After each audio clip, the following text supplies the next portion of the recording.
so let me welcome a very special guest today. By the way, did y'all know that the government of the state of Florida has a director of cannabis? Who knew that? Well, Holly Bell is our opening speaker today, fresh from an around the state tour. She has not been staying in one place. She's been moving and grooving, and she is actually a representative of the Department of Agriculture and Consumer Services. She grew up on a farm in Indiana. She has an agricultural economics degree from Purdue University. Then she had a career in banking and finance, which then supported her as a consultant to the hemp and cannabis industry. So she's merging what she knows about finance to help out in this new emerging world that we have. In her role as director of cannabis, she will oversee the development of rules, work directly with scientific experts, and ensure Commissioner Freed's vision for cannabis in Florida continues to move forward. She will work closely with the department's division of plant industry on developing Florida's hemp industry, including the production, processing, inspecting, and manufacturing of industrial hemp, and will assist in implementing the new farm bill as it relates to industrial hemp. She will also monitor the actions of the Florida Department of Health as it relates to medical marijuana, and will work with the Division of Food Safety on implementing the forthcoming edibles rules. Bell will also work closely with the Commissioner's Industrial Hemp and Medical Marijuana Advisory Committees, members of which will be appointed in the coming weeks if they haven't already. So, sharing with us today the latest from the Florida Department of Agriculture. Ladies and gentlemen, please join me in welcoming Florida's Director of Cannabis, Ms. Holly Bell.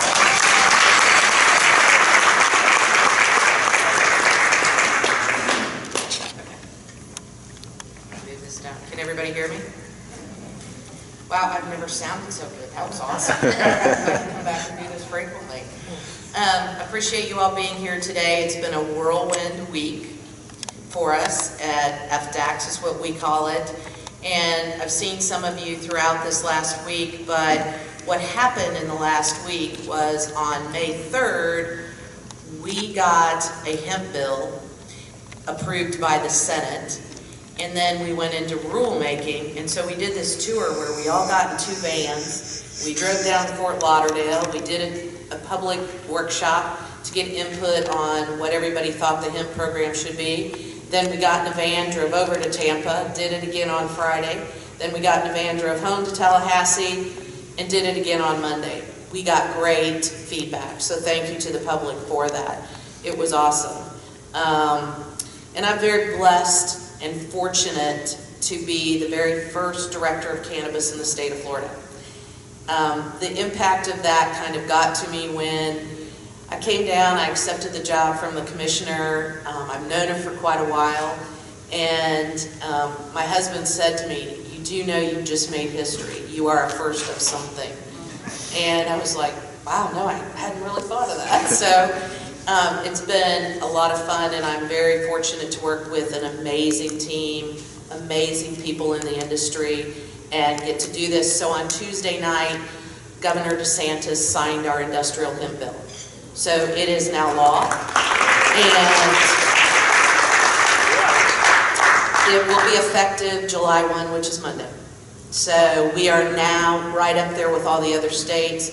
And the vision the commissioner has is that this will be an economic impact and benefit to the state of Florida and its residents in the millions very quickly. And that's what our goal is to do. So basically when I talk about industrial hemp, we have a medical marijuana program that is thriving and doing well in the state of Florida. I'll openly admit I'm a patient. I have a card. I went through the process.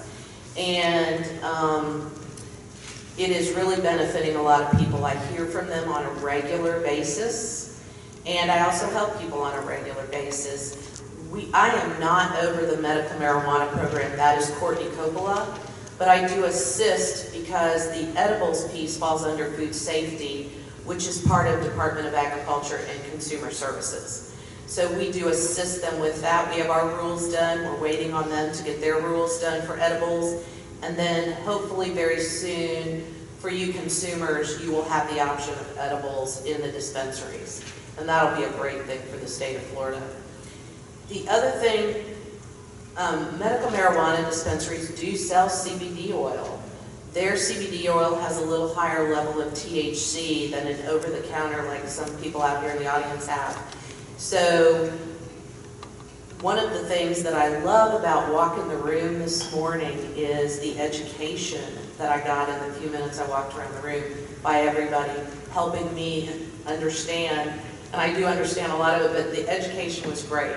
So I would use these people and really listen to what they're saying because they have some great information for you. So the cannabis plant, the Farm Bill redefined the cannabis plant. That's why we got all this CBD oil out on store shelves and being sold. And it really redefined the plant into two categories that I call high THC cannabis and then industrial hemp. And industrial hemp is the cannabis plant with a THC level of 0.3 or less. And it can now be taken off the Schedule or Controlled Substance Act and be sold across state lines. So that was a huge change in our country. Florida hadn't quite caught up with the federal bill, which was passed the last week of 2018. We came into session in February and worked really hard, and the end result was the bill being signed on Tuesday night. So this is kind of the history of hemp. I don't know if any of you know, but hemp and industrial cannabis, first of all, if you came over here before this country was settled, you were required to bring hemp seeds. You were required to plant it when you got here because it was considered a vital crop for survival. Even in World War II, we had the Hemp for Victory, where they grew hemp, they made rope out of it, and then somewhere along the line, it went away. We lost all of our genetics, we lost all of our seeds, and we're now coming back to that. You'll hear me start to talk about hemp as an environmental product too. And I get up in the morning and thought about this the other day, and somebody said to me, so this CBD craze is just going to go away in this plant, you know, us farmers are going to be stuck with planting this and then there'll be nobody to buy it. And I said, I just disagree with that. They're the uses of hemp. There's 25,000 different uses for the hemp plant. 25,000. I mean, we could be using this plant for years and never get to the end of that. So I do believe it has a long life in our life coming up. So here's some animal food, protein powder. I drink it in my almond milk. Flour, personal care products. I wash my hair with it in the mornings. Nutritional and health products. I take a full spectrum CBD oil every day. And I'm not embarrassed to tell you I genetically have high blood pressure. We tried everything to get it down. Nothing worked. And the doctor said, you're going to have to give up coffee, which I was like, I don't think I can do that. So somewhere along the lines, I was having to make some pains, and a dear friend of mine said, take a full spectrum CBD oil that I make. Here, try it. I was up in Tennessee. I tried it. I'd taken it for 3 months. I went in for my normal checkup. I'd had 2 cups of coffee, I was working really hard on a problem, putting out a fire drill, went in, and I always go into the doctor like that, and they're like, oh, okay, take a breath. Took my blood pressure, bottom numbers back down to 82. And she said, what are you doing? This is wrong. They take it again. Okay, what are you doing different? I said, nothing. I haven't lost weight, I'm still eating the same, I still drink coffee, I'm still running around like a mad woman working.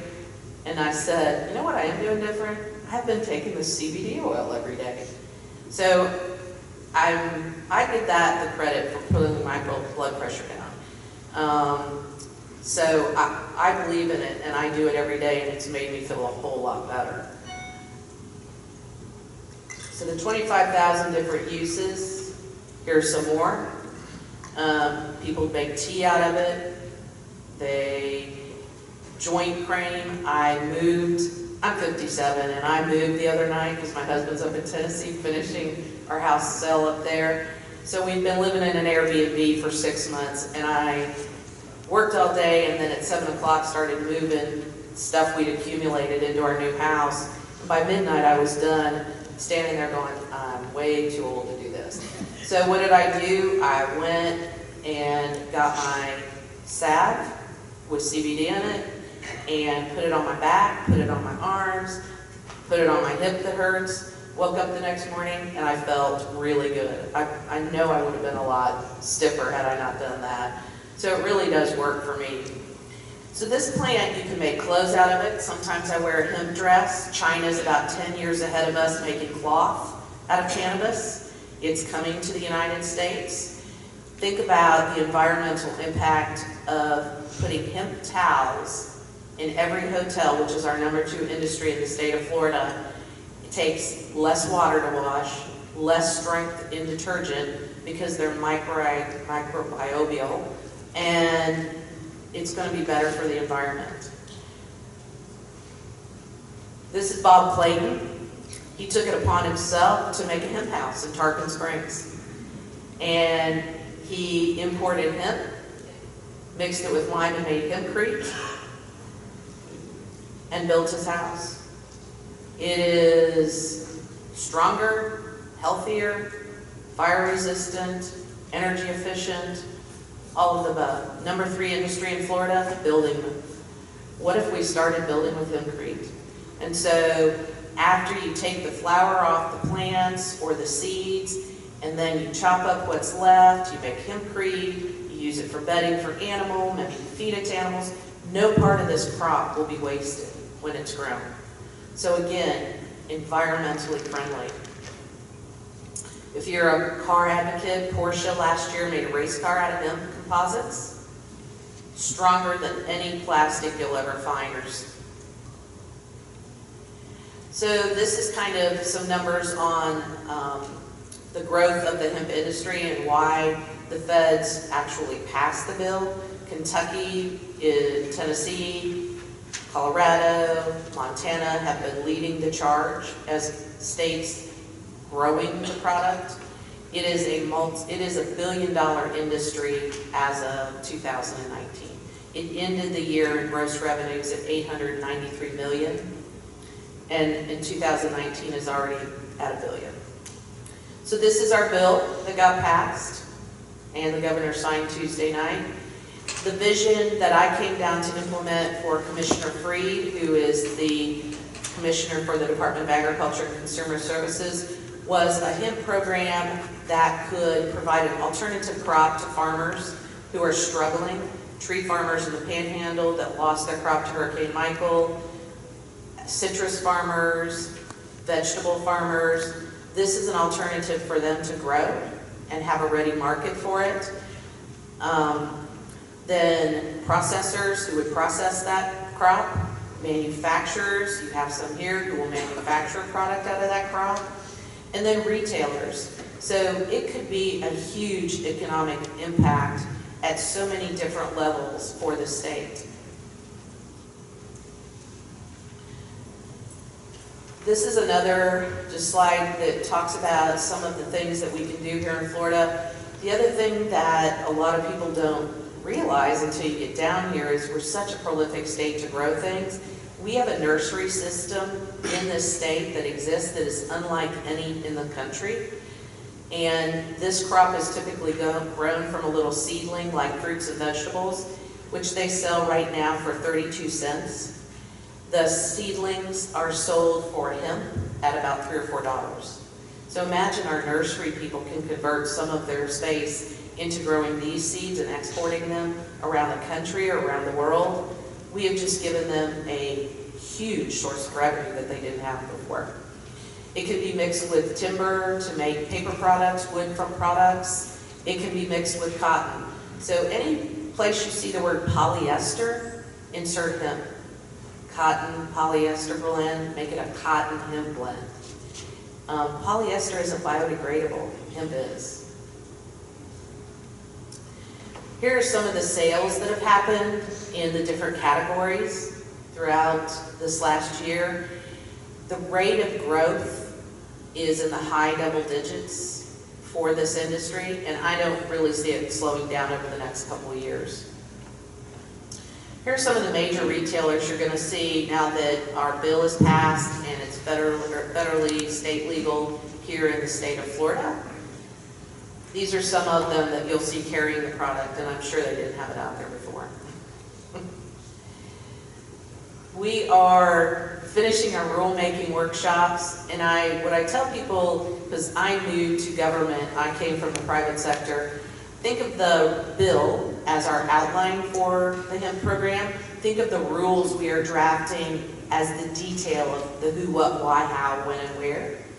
And we will be finishing those in July, posting them and waiting for review internally. So hopefully we'll have them adopted by late fall. Then we will be able to start issuing permits for people to grow. Probably not going to grow a crop in 2019, but definitely in 2020. University of Florida and IFAS is currently doing a project program where they are growing 46 varieties of hemp to see what will grow and be adaptable in the state of Florida. They're looking at pests, they're looking at disease, they're looking at mold, and compiling research for us. They're not going to have that all done by the time we start growing, but we are getting some data already. They've had plants in the ground since March, and we're already getting some vital data back from them. We will have a Fresh from Florida. Is anybody familiar with this campaign, Fresh from Florida? So Fresh from Florida means it's grown here, processed here, manufactured here, sold here. Doesn't leave the state. And we at the Florida Department of Agriculture and Consumer Services love to promote Florida products. We will have a Florida hemp product that, and you will be able to put a logo on that that says Fresh from Florida Hemp. And we're very excited about that.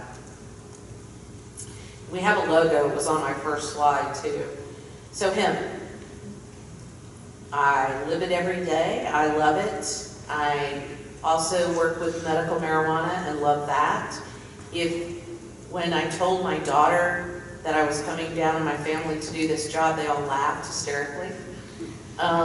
They said, of all people, I didn't expect a conservative banker to be coming down to do that. But what I would say is this is so mainstream after being out there consulting in this world for the last 2 or 3 years that, and I now know what the general population thinks and wants. I have great expectations for the next 2 years of what's going to happen. I know how it's benefited me. I've personally met people that it's benefited. And if you haven't watched these 2 videos, I would highly suggest you take a minute and watch them. But there's one called The Scientist. Has anybody ever watched that about a researcher in Israel? And if you want to know why the cannabis plant is so good for us, take an hour and watch his video. And if you go to YouTube and put in The Scientist Israel and watch it, he's now 88. He's an amazing man. He started researching cannabis by accident, really, when you think it's he was a researcher, had no money, had no product, had nothing to research. So he went to the police and said, I know you throw this away.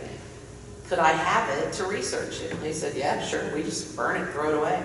So he did that and discovered the cannabinoids and the receptors in our brains that are naturally inclined to accept what the cannabis plant gives us, is the best way I can say it. So it's amazing, and it's very easy science you'll understand and say, I get it now. Then there's one that I love to watch. Has anybody heard of the CBD oil Charlotte's Web? Yeah. So Charlotte is actually a little girl, and it was named after a little girl that has, I believe I got this right, Dravet syndrome, which is a severe form of epilepsy. And she basically has seizures 24/7. She was a twin. And her parents were sent home to tell her, prepare for end of life, there's nothing more we can do for her, no pharmaceutical works on this. She, in desperation, went to some cannabis people in Colorado and asked them if there was anything they could give her that might help her daughter with her seizures, because she read about it. None of them had anything. One of them said, oh, maybe. He went home. He thought about it. He made a tincture, took it to her door, gave it to her, said, try this. She gave it to her daughter. She stopped having seizures. So if you go to TED Talks and Google Josh Stanley, Charlotte's Web, it's 17 minutes. You'll have tears in your eyes when you're done. you'll understand why we need to legalize this and just get the stigmas away from it. It really is helpful to people, and it really can change lives. And because of that, and because of getting well with cannabis, Charlotte Figge now runs and plays with her sister out in the woods, likes to dance, and is a glowing, beautiful little girl. So I challenge anybody to watch that and say we shouldn't be using this on a daily basis, because I just can't. So I hope this was helpful. I really appreciate the opportunity to be here, and this is my contact information. You're always welcome to reach out to me. I'm that person that will answer my emails. I don't answer my office phone, I'll openly admit, but I do answer my work cell. But you're welcome to email me anytime. Sometimes it takes me 48 hours to get back to people, but I'm always happy to answer an email and help anybody out that wants help for information. So thanks for having me today. Thank you.